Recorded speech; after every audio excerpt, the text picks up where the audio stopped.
Hello दोस्तों, बहुत बहुत स्वागत है मेरे YouTube channel expression Anuradha Singh पर। इस चैनल पर मैं अपनी साहित्यिक रचनाएं और कुछ सामाजिक मुद्दे लेकर हमेशा उपस्थित होती हूं।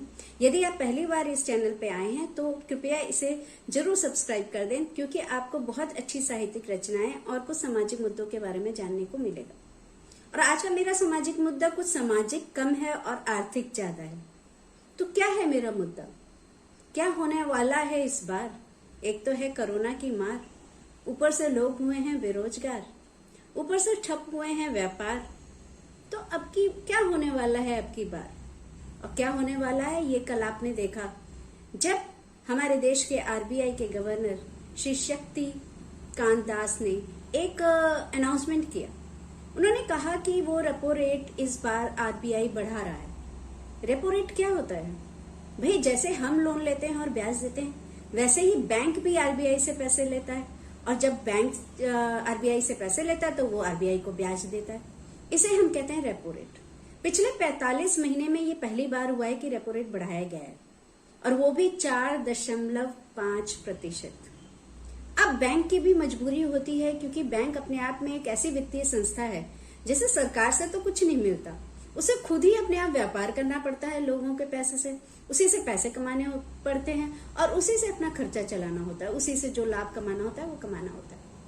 बैंक भी इन्वेस्टमेंट करता है, जिसे स्टैट्यूटरी लिक्विडिटी रेशियो कहते हैं। अब बैंक इन्वेस्टमेंट करता है, उसी में से उसे प्रॉफिट मिलता है, उसी में से वो लोगों को ब्याज देता है।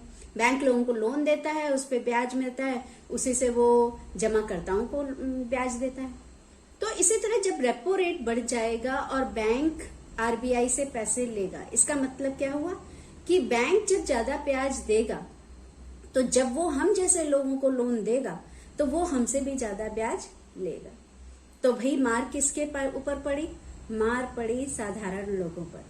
रियल एस्टेट बिजनेस की तो बड़ी ही लचर हालत है, क्योंकि लोग हाउसिंग लोन लेना ही नहीं चाह रहे इस वक्त। और अब जब रेपो रेट और ज्यादा बढ़ गया और इंटरेस्ट रेट लोन का भी बढ़ जाएगा, तो फिर कौन लेगा लोन और कौन लेगा मकान?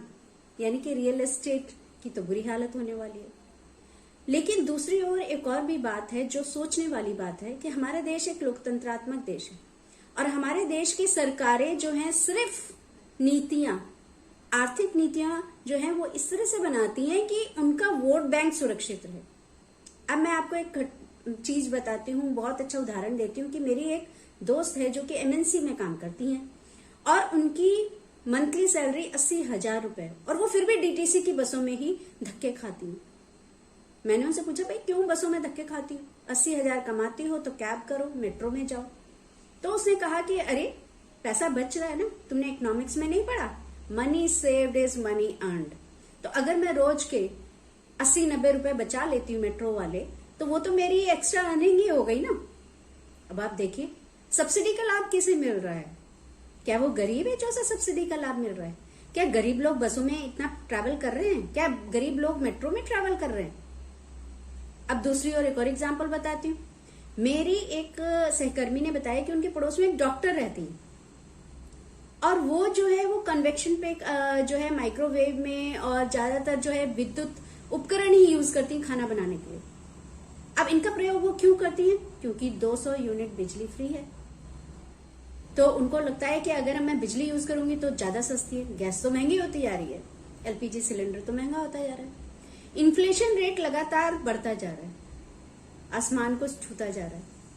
भगवान से बस यही दुआ है कहीं श्रीलंका वाली हालत न हो जाए। श्रीलंका में भी यह हालत सरकार की गलत नीतियों की ही वजह से हुई। तो मुझे ये समझ नहीं आता कि सरकार निःशुल्क क्यों कोई सुविधा दे।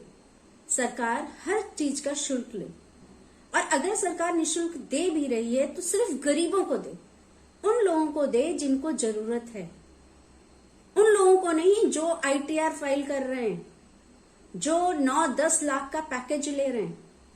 पता चल रहा है कि आईटीआर में तो वो 30-40-50 हजार तक इनकम टैक्स भर रहे हैं, और फिर वो इन सब सुविधाओं को ले रहे हैं। तो इसका लॉजिक ही क्या है?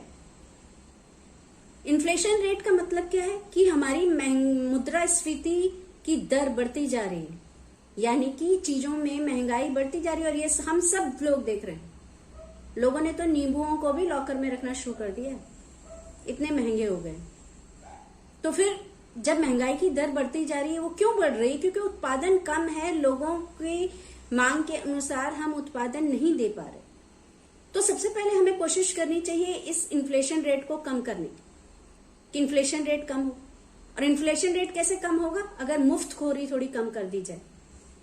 दिल्ली का तो हाल है ही, दिल्ली में तो कर ही दिया बेड़ा गर्क, कहीं पंजाब में भी ना हो जाए और कहीं दूसरे राज्य भी यही ना सीख लें कि जो उन्होंने किया वही हम भी करें, जैसे वो जीते ऐसे हम भी जीते। तो सरकार की नीतियां जो हैं अंत में हम ही पे भारी पड़ेंगी।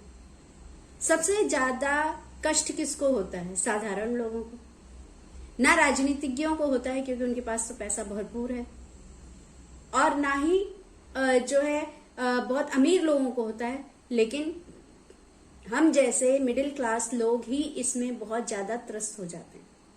लेकिन हाँ, सब कुछ बुरा भी नहीं है।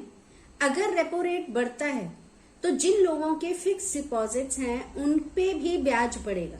भाई देखिए, अगर बैंक लोन वालों से ज्यादा ब्याज लेगा तो वो फिक्स डिपॉजिट वालों को भी ज्यादा ब्याज देगा। लेकिन कितने लोगों के फिक्स डिपॉजिट हैं? गरीब लोगों में। तो हमें तो गरीब को ध्यान में रखना ना, कि गरीब लोगों को क्या सुविधाएं मिल रही हैं और अमीर लोगों को क्या सुविधाएं मिल रही हैं।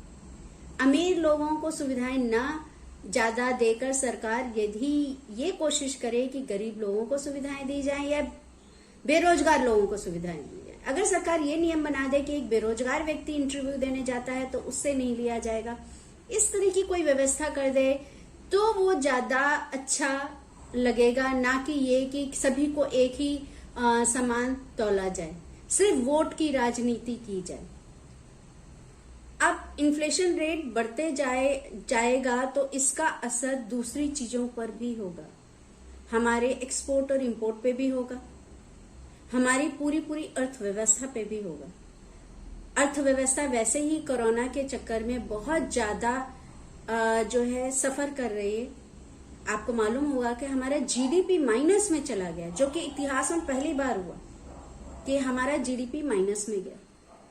तो जब लोग हमारे देश का जीडीपी यानी कि ग्रॉस डोमेस्टिक प्रोडक्ट यानी कि हमारे देश की कुल आय भी माइनस में चली गई, तो फिर हमें सोच समझ के तो चलना पड़ेगा।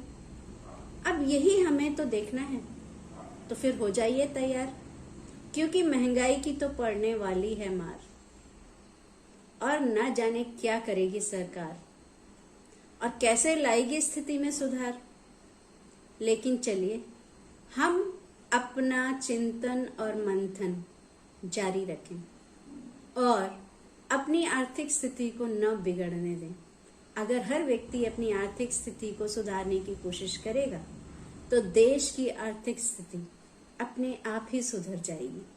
लेकिन फिर भी सरकार से यही निवेदन है कि नीतियां वैसी ही अपनाएं जिससे कि हमारी आर्थिक स्थिति बिगड़े ना, बजट में घाटा बढ़ता ना जाए।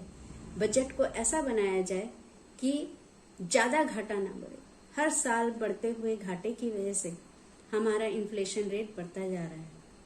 तो मुझे लगता है कि आपको ये बात समझ आई होगी और आप भी कुछ कोशिश करेंगे अपनी आर्थिक स्थिति सुधारने की, और सरकार को भी प्रेशराइज करेंगे कि वो भी सही नीति अपनाए। सरकार ऐसी ही चुने जो कि सही आर्थिक नीति अपनाए। बहुत बहुत धन्यवाद।